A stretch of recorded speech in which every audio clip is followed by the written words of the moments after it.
As you roll southwest from Tallahassee along Highway 98 and pass by the beautiful old lighthouse that sits on top of St. George Island and some less beautiful golf courses, you'll cross over a bridge to the city of Apalachicola. The beautiful, walkable, charming city named for the river that sits next to it and flows out to the Gulf of Mexico holds the key to a little-known piece of Florida history. Up a small road that leads due north back to the interstate, you can turn off a small, bumpy dirt road with a few paths that lead like ribbons tied to the past. One leads to a place the state of Florida's Park Service calls Fort Gadsden, or Prospect Bluff. As we hit the brakes and hop out at the entrance to the park, a small metal gate and a closed sign greet us. We put our trusty drone in the skies above the park and found an amazing sight. The perfect print of a 19th century fort tattooed in the ground. The hard edges stop right at the edge of the Apalachicola River. Around the fort's clear impression on the ground sits the Alamo of the Southeast, Prospect Bluff. The American Army built this fort after the Stars and Stripes under Andrew Jackson took this land by force, supposedly by the Spanish who claimed it, but in all reality, they took it from displaced Creek people, escaped formerly enslaved people, rogue frontiersmen who'd escaped there years before the Americans arrived on the scene, and would eventually make up the Seminole tribe. 210 years ago, at the end of the Creek Civil War, a contest between pro-British and pro-American Native Americans, the losers, the pro-British Creeks, moved from their home in the northeast Alabama area down near the Apalachicola River. The War of 1812, a separate war between Great Britain and its enemies, the United States and Spain, continued. The British decided to set up a fort on the Apalachicola River as a way to trade with the natives and harass the Spanish and the Americans. Crucially, they also put out the word that any enslaved people who wished to seek their freedom could come to this site and join up with the British colonial Marines. Hundreds, if not thousands, would make their way to the fort to fight for their freedom. Under Colonel Edward Nichols, these Marines drilled at Prospect Bluff, a compound that included a fort and a village that surrounded it and supported it. Their goal was to take Pensacola, Mobile, and eventually support the invasion of New Orleans and the Louisiana Territory. Americans in nearby Alabama and Georgia watched these developments with a lot of anxiety. Nathaniel Millett writes in his book, The Maroons of Prospect Bluff and Their Quest for Freedom in the New World, that, quote, white Americans were rightly concerned because when the War of 1812 spread into the South, thousands of enslaved people fled to the British, who quickly utilized the refugees as guides, laborers, or spies before organizing formal military units like the Colonial Marines. This was a sensible decision. American slaves proved to be a significant boost to the British manpower and highly useful as soldiers. Some 13 years after the successful overthrow of French overlords in Haiti, creating the first Black Republic, meant that Southern slavers were on the edge about large communities of free black men with guns. Admiral Alexander Cochrane, a British man in charge of the Gulf Coast region for the British Navy and Nichols' superior officer, made this anxiety and friction between enslaved people and American whites as a key part of his battle plan in what would become known as the War of 1812. He'd even read a proclamation in Bermuda that offered freedom to any enslaved person who would join up with the British against the Americans. All told, the British military would deliver an arsenal of weapons, gunpowder, and provisions to the fort to prepare for the invasion. Initially, the Colonial Marines would have a lot of success. They would succeed in taking Pensacola, but would fail to take Mobile. When the War of 1812 ended, the Colonial Marines had already returned to the site at Prospect Bluff. That's when the British Crown ordered all of her officers to leave the theater of war. Colonel Nichols, an avowed abolitionist, interpreted his orders pretty literally. He just took his men out of the area and left all of the guns, gunpowder, supplies, you name it, right there at Prospect Bluff. While he would leave a bunch of kit behind, Colonel Nichols would evacuate a large body of people that were either in the Colonial Marines or were hangers-on, like wives and children and friends. He would take them to two locations, Nova Scotia on Canada's eastern coast, or to Trinidad, where their ancestors still live today. When Colonel Nichols and the British force did pull out in 1815, the Americans and the Spanish, as you might have guessed, still had a pretty big problem.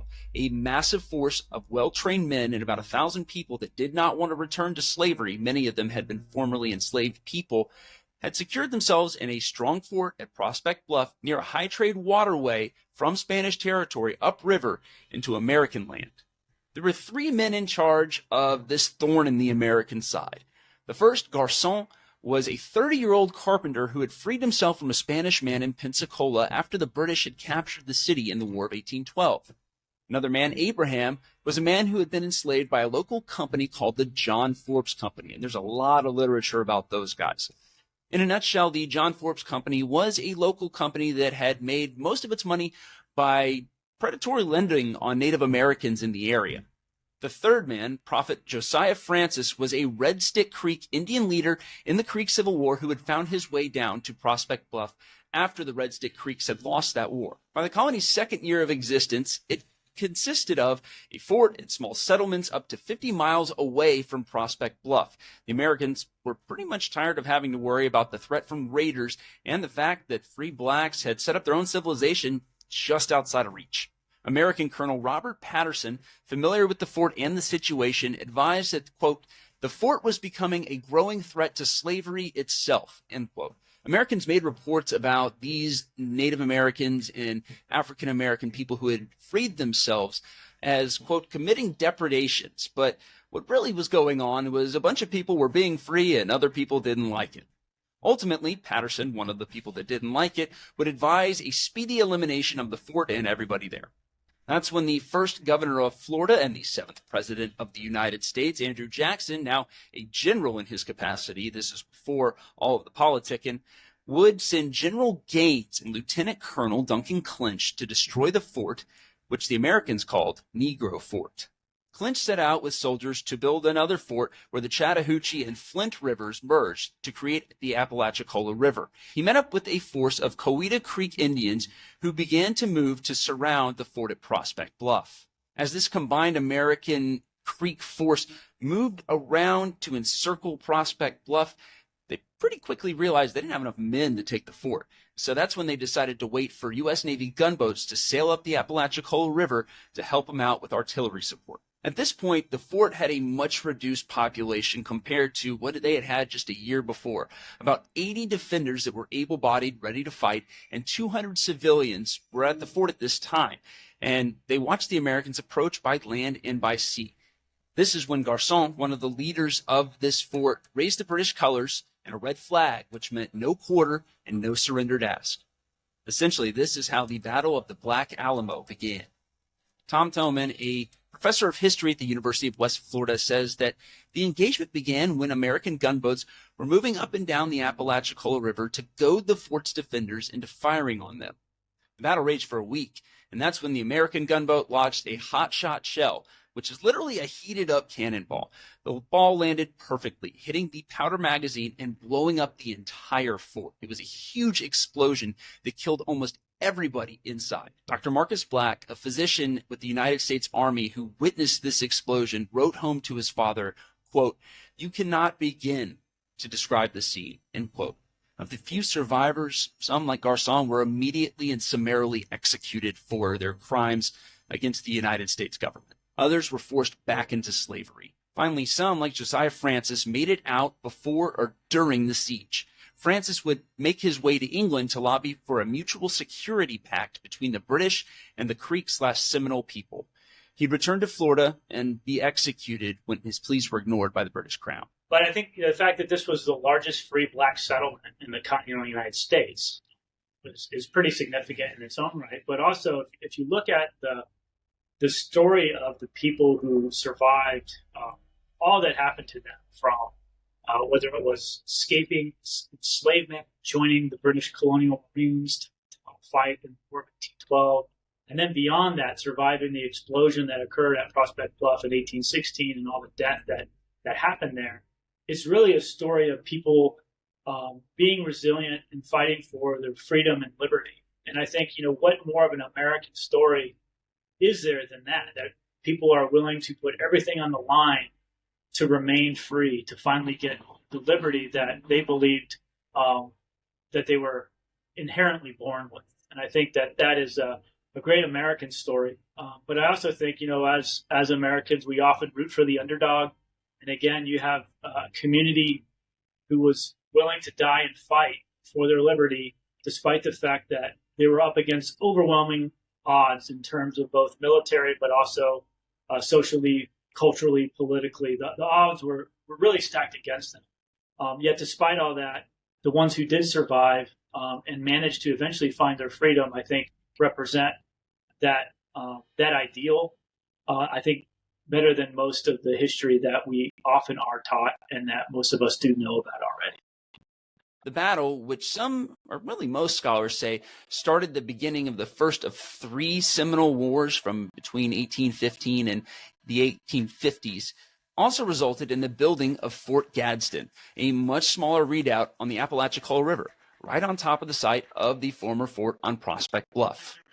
So let's talk a little bit about what the archaeology tells us about this site at Prospect Bluff. And it's filled with artifacts that give us an idea about what daily life was like and what this battle looked like. The initial archaeological digs took place on the site in the 1950s. By 1972, though, the site would become a National Historic Landmark Site.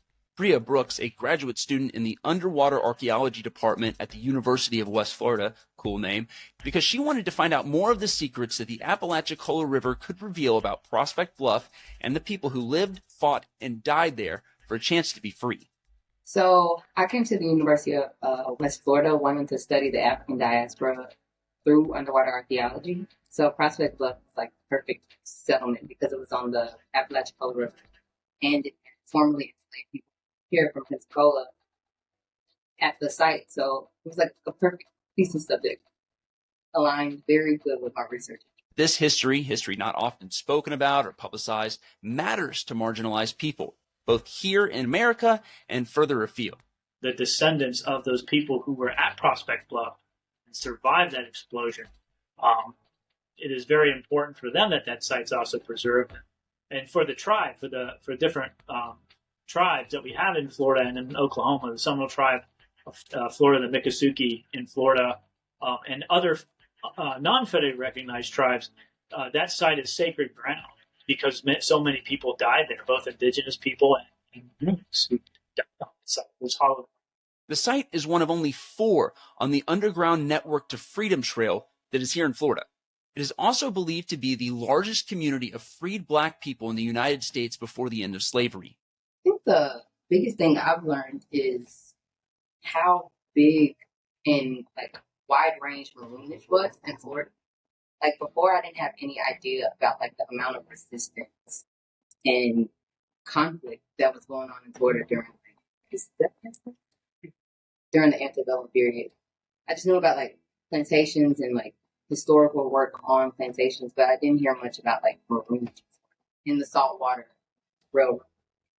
Initially, I thought maroonage was more small acts, smaller communities, and now I know that it was of a very wider range. It happened more than I thought it. Her research focuses on the water that's right next to the fort in the Apalachicola River. She hopes to find material evidence of what happened during the battle and while the Maroon community lived there 2 years prior. They have to contend with the damage left behind by Hurricane Michael to make those findings, and more than 200 years change. But she hopes to use side-scan sonar like what you would use to go fishing nowadays. The archaeological work will do so much to tell the story of the people who lived at Prospect Bluff and lived and died there from their own perspective. Right now, with the current historical record, everything that was written down, we really only have the points of view of the British, the Spanish, and the Americans, not really anything from these people themselves. So much about this fort hasn't really made it into the public consciousness, especially not around here. But that's what makes this place so special. It's a hidden gem that you can go see. But you may have to wait a little bit to get on property. It's been closed since Hurricane Michael came through in 2018, and there's not a fixed date when it's going to reopen. Unfortunately, though, the closure due to the hurricane is not the only problem this site has. It's had to deal with looters that have come in and stolen artifacts and pieces of our collective history right out of the ground. But my hope is by showing you this, telling you about this amazing story, and hopefully giving you some references down here in the description of our videos. You'll be able to read more about this place, go visit it, and be a part of the history. It's a really awesome place, not too far from us. So check it out. For MidbayNews.com, I'm Christopher Saul.